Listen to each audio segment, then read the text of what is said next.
So a lot of women just aren't even having kids anymore. I'm sure you've looked at birth rates. Yeah, it's kind of weird. They are. It's weird that no one's talking about it, and there was always this narrative about overpopulation. Yes. And it's only been over the last decade or so that people start talking about population collapse and the catastrophic impacts of that, particularly on some foreign countries like South Korea, Japan. Yes. They do not have a replacement rate. Right.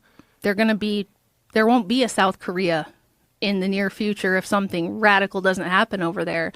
But this is there's a whole other chapter in the book dedicated to this whole thing and where this came from, the Malthusian population agenda.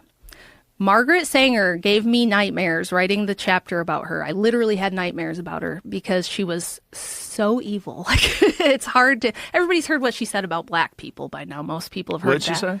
Oh, that they're the lowest of the low and we just need to get rid of them. That it would be best for humanity if we could just convince all of the lower races to just stop breeding. So Planned Parenthood, on purpose, focused on African American and indigenous communities.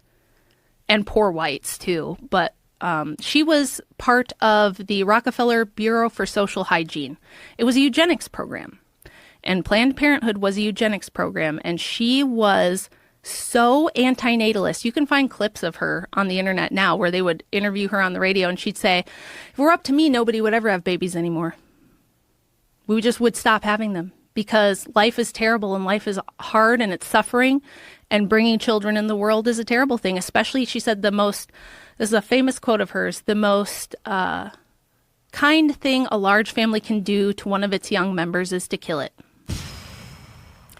And her whole shtick was sold on lies. She told lies about her mother. She said that her mother died from overbreeding, that she had so many children, it just destroyed her body and she died. Not true. Her mom had tuberculosis.